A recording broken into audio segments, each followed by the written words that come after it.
오늘 이 새벽에 함께 보실 말씀은 사사기 6장 12절에서 13절 말씀을 한 번 더 보겠습니다.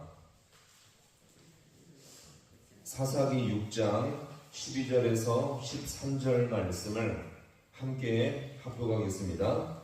여호와의 사자가 기드온에게 나타나 이르되 큰 용사여 여호와께서 너와 함께 계시도다 하매 기드온이 그에게 대답하되 오 나의 주여 여호와께서 우리와 함께 계시면 어찌하여 이 모든 일이 우리에게 일어났나이까. 또 우리 조상들이 일찍이 우리에게 이르기를 여호와께서 우리를 애굽에서 올라오게 하신 것이 아니냐 한 그 모든 이적이 어디 있나이까. 이제 여호와께서 우리를 버리사 미디안의 손에 우리를 넘겨 주셨나이다 하니 아멘. 할렐루야. 오늘 이 새벽도 하나님의 도우심이 있기를 간절히 소망합니다.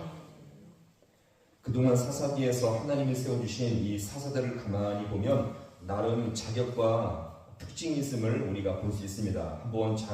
한번 볼까요? 자, 첫 번째 사사 온니엘은 믿음과 용기가 있었습니다. 그래서 여호수아가 자신의 딸을 아내로 줄 정도의 충실한 자였죠. 두 번째 사사 에훗은 오른손을 쓰지 못하는 장애를 갖고 있었지만 그의 왼손 실력은 매우 탁월했던 재능을 갖고 있었습니다. 자, 세 번째 사사 삼갈은 소모는 일상적인 막대기로 블레셋 500명을 죽일 정도의 능력의 사람이었고, 네 번째 사사 여자 드보라는 하나님이 쓰실 만한 남자가 없을 때에 여인으로서 왕의 역할, 재판관과 심지어 군대 장관의 역할까지 모두 감당할 수 있을 만한 탁월한 능력을 갖고 있었죠. 자, 그런데 오늘 여기에 대해서 다섯 번째 사사 이 드보라는 다른 사사에 비해서 너무나 소심하고 겁이 많은 자였습니다. 심지어 밀을 타작할 때에 미디안 군사들에게 들킬까봐 몰래 조용히 어디서 타작을 했습니까? 포도주 틀에서 타작할 정도의 이 정말 소심하고 겁이 많은 자였죠. 그래서 마치 당시 이스라엘 백성들이 미디안의 침략을 피해서 산과 들로 들어가서 도망친 그 숨어지는 모습과 지금 똑같은 정말 너무나도 소심한 모습을 여기서 우리가 볼 수 있습니다.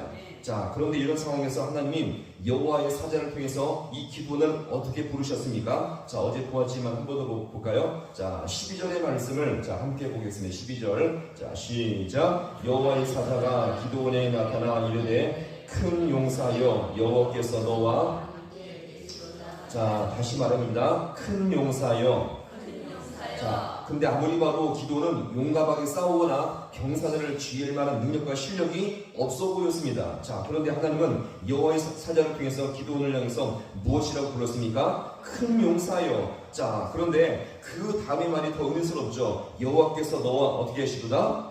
함께 하시도다. 성경의 가장 복된 말씀을 여기서 선포한 것입니다. 분명 이것은 어떻습니까? 하나님의 영광스러운 부르심이죠. 자, 그런데 이렇게 감당할 수 없는 하나님의 은혜로우신 부르심 속에서 너와 함께 하시도다라는 은혜의 선포의 말씀을 들었던 기도원의 반응이 어떠할까요? 자, 13절의 말씀, 길지만 한번 같이 읽어보겠습니다. 자, 시작. 기도원이 그에게 대답하되 오 나의 주여 여호와께서 우리와 함께 계시면 어찌하여 이 모든 일이 우리에게 일어났나이까. 또 우리 조상들이 일찍이 우리에게 이르기를 여호와께서 우리를 애굽에서 올라오게 하신 것이 아니냐 그 모든 이적이 어디 있나이까. 이제 여호와께서 우리를 버리사 미디안의 손에 우리를 넘겨주셨나이다 하니 아멘. 자, 이 미디안의 지금 이 반응을 보면 한마디로 말하면 이겁니다. 같이 해봐요. 어찌하여. 자, 놀랍게도 기도는요, 이런 하나님의 축복과 은혜 말씀의 선포 앞에서 감사와 영광보다는 어찌하여 왜 이런 일이 벌어졌습니까? 불평과 불만이 여기서 터져나오게 된 것입니다. 심지어 보세요. 지금 이 직전에 하나님 너와 함께 하신다는 은혜의 말씀을 지금 들었음에도 불구하고 그 말씀을 받지 않았습니다. 아마도 기도는요, 지금 이 모든 선언과 축복의 말도 다 말잔치에 불과하다고 지금 느꼈던 것을 여기서 보게 되어집니다. 왜일까요? 지금 하나님이 함께 하신다는 놀라운 말씀을 들었는데 지금 현실은 어떻습니까? 고통과 박해 속에 있어요. 미디안에서 우리가 7년 동안 큰 고통과 심지어 먹을 근심과 이렇게 집도 없고 먹을 것조차 지금 거의 없는 바닥이 난 큰 어려움과 고통 속에 빠져있기 때문에 현실을 봤을 때 감사할 거리가 전혀 없었거든요. 따라서 하나님의 함께 하심을 들었지만 여전히 지금 이 모든 상황 속에서 불만과 불평이어서 터져나오게 된 것입니다. 자, 그럼 오늘 23절에 나오는 기도원의 불평이 구체적으로 어떤 불평인지 우리가 그 중에서 우리가 세 가지를 요약적으로 함께 살펴보고자 합니다. 자, 첫 번째가 뭐냐면, 자, 같이 보고요. 일어났나이까. 자, 이것을 한마디로 말하면 왜 나에게 이런 일이 일어났나이까 지금 이렇게 불평을 하고 있는 것입니다. 여호와의 사자를 통해서 기도원을 구원자 사사로 세우셨는데 기도원의 불평은 이것입니다. 하나님이 함께 하신다면 왜 나에게 우리에게 이런 고통과 어려움이 일어나게 된 것입니까? 이런 지금 불평을 여기서 한 것입니다. 어찌 보면 사실 보세요. 우리 삶 가운데 이런 일들이 얼마나 많이 있습니까? 우리가 지금 누구를 믿고 있죠? 하나님을 믿고 있는데 왜 지금 나에게 이런 고난과 어려움이 생깁니까? 이겁니다. 사실 우리도 이런 고민과 불평을 할 때가 얼마나 많이 있습니까? 이것이 바로 기도원의 불평이었죠. 하나님을 믿는데 왜 나에게, 왜 우리에게 이런 큰 어려움과 고통과 이런 핍박과 어려움이 생기는 이유가 무엇입니까?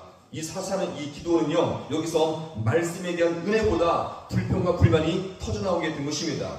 자, 그로 인해서 지금 사실 이 기도는 보세요. 왜 이런 불평입니까? 미디안에서 무려 7년 동안이나 압제를 당했기 때문에 그렇습니다. 그로 인해 먹을 양식도 다 빼앗기고 심지어 산과 굴로 들어가서 생활할 정도의 거지 생활을 할 정도의 엄청난 지금 고난을 겪고 있었기 때문에 이렇게 힘들게 살고 있는데 과연 하나님이 우리와 함께 한다는 것이 맞습니까? 여기서 이렇게 불평을 하게 된 것입니다.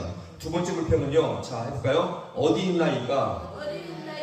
자, 중간절에 보시면 도대체 하나님의 이적이 어디 있나이까 지금 불평을 하고 있습니다. 과거에 지금 이 기도원이 어떻게 불평합니까? 과거에 애굽에 있을 때는 놀라운 기적, 어떤 기적을 베풀었죠? 출애굽의 기적과 홍해의 기적들을 많이 베풀었는데 지금 이 모든 기적들은 왜 하나님은 우리에게 안 베푸십니까? 이런 불평을 여기서 지금 쏟아놓고 있는 것입니다. 이것은 보면 우리를 버리셨음이 맞지 않겠습니까? 그러면서 지금 내가 하나님의 함께 하심을 도저히 믿을 수가 없습니다. 이런 불평을 여기서 한 것입니다.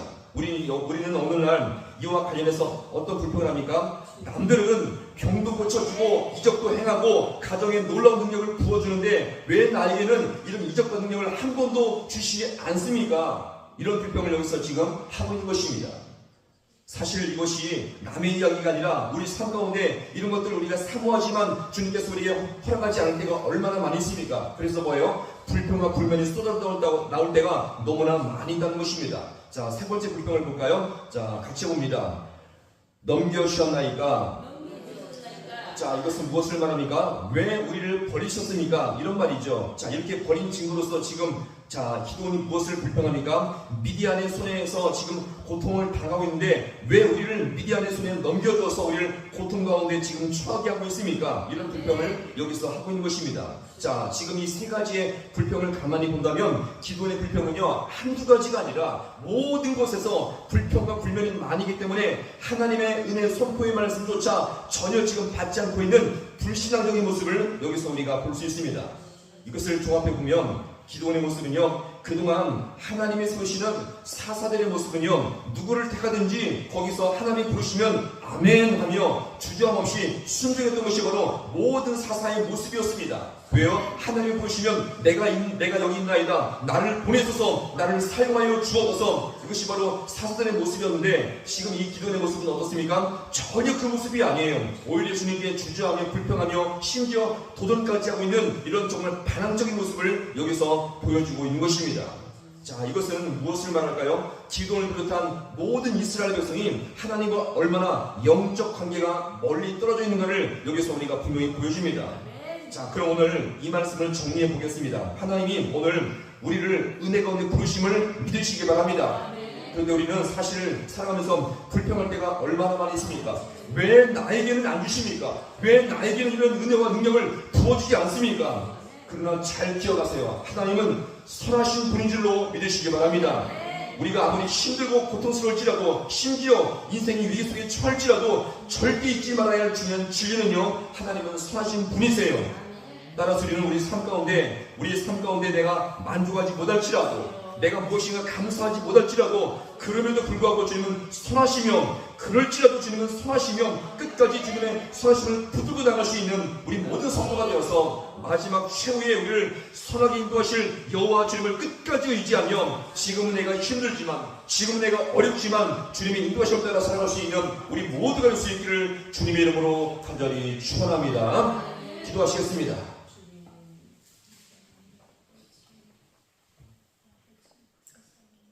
하나님 아버지, 오늘도 우리 인생 가운데 기도원의 모습을 돌아봅니다.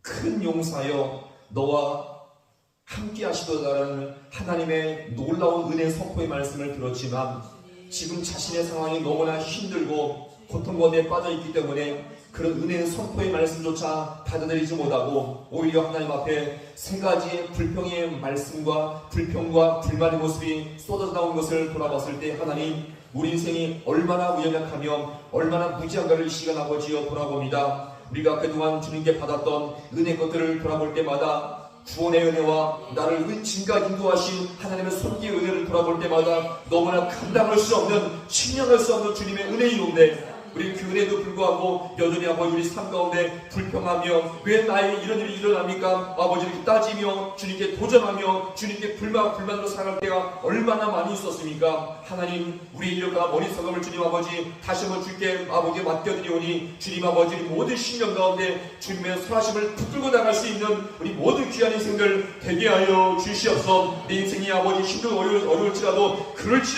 그럼에도 불구하고 주님은 선하시며 우리를 반드시 은혜길로 이끌 것을 믿고 나갈 수 있는 우리 모든 주의 성도들 되게 하여 주셔서, 모든 상황마다 주님의 도심을 따라 살아갈 수 있는 우리 모든 주의 성도들 되게 하여 주옵소서.